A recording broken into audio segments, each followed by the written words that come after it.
20 years after one of the deadliest tropical storms hit landfall, people from all over the country are recalling what it was like to live through that tragedy. 7 News reporter Annalise Murphy sat down with one Ohio Valley resident who saw the devastation from Hurricane Katrina firsthand. Annalise. He describes the destruction as unbelievable. Marshall County's John Grzinskis traveled from West Virginia to Bay St. Louis, Mississippi, where his family had lost everything following Hurricane Katrina.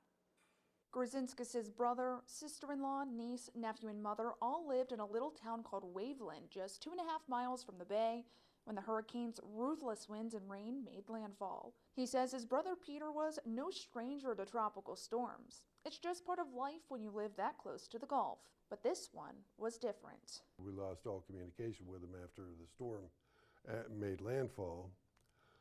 And the day after Katrina hit, my sister-in-law's family contacted me and said, "You've got to get down there and get your brother's kids and your mother and get them out of there, because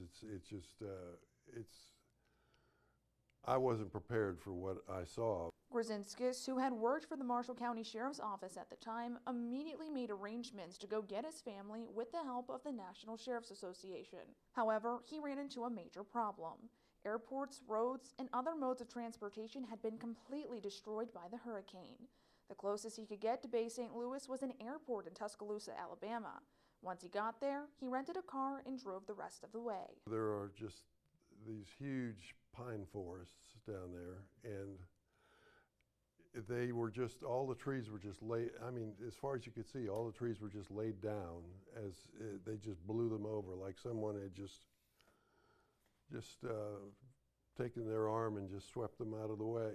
As he was driving, he saw businesses and homes that had been stripped to their concrete slabs. It's one of those feelings like, how in the world can you ever come back from this?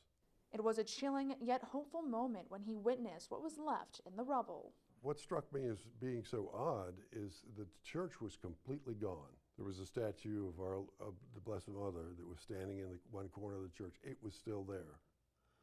He eventually made it to his family, where he picked up his niece, nephew, and mother and flew them back to Pittsburgh. His brother and sister-in-law stayed behind to help pick up the pieces. Even thousands of miles away, people in the Ohio Valley were preparing to lend a helping hand to a family in need. Marshall County people were terrific.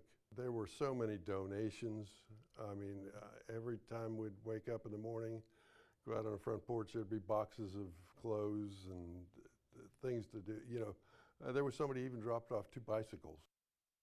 Grzinskis says it took his family about a year to rebuild and get back to what they described as a new normal. Now, 20 years later, his brother and sister-in-law have rebuilt and still live in the same Bay Area. When he looks back at this storm, Grzinskis says he thinks of the resiliency and strength of so many. Reporting in the 7 News studio, I'm Annalise Murphy, working for you.